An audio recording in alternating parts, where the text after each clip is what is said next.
أذكر أحد المرضى هو كان طبيب أسنان، ترك العمل، يقول أنام وأنا أشتغل على المريض.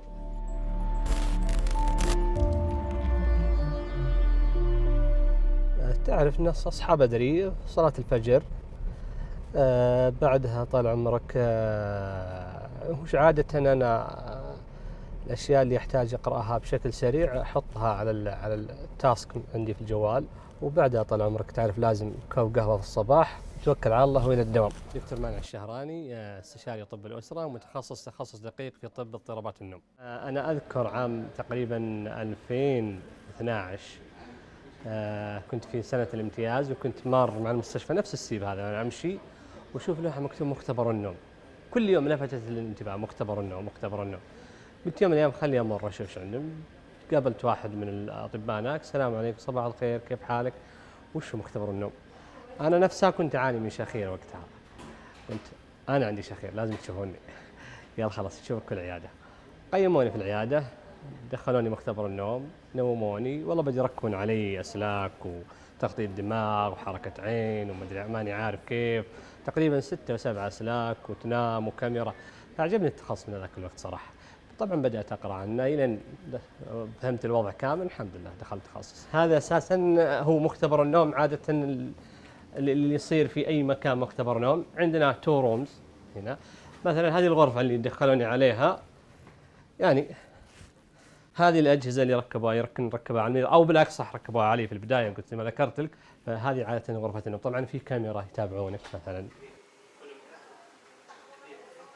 نعم، نقيس نشاط الدماغ لما تشوف الأسلاك هذه اللي مربطة على رأس المريض، هذه نقيس نشاط الدماغ، ونعرف طبقات النوم اللي دخل فيها، طبقات النوم الخفيف، المتوسط، العميق، وطبقة نوم الأحلام. طيب هذه دراسة النوم طال عمرك.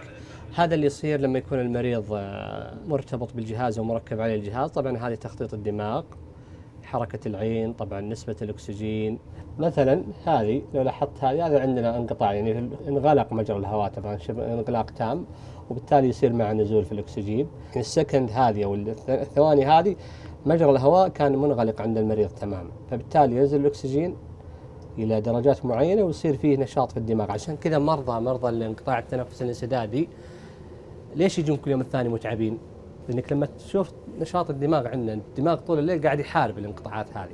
كل مرة ينغلق مجرى الهواء، سواء انغلاق كلي ولا انغلاق جزئي، يصير عندنا نزول في الأكسجين، يبدأ الدماغ يصحى أو ينشط، حتى لو أنك أنت ما صحيت، بس الدماغ طول الليل قاعد يحارب الانقطاعات هذه.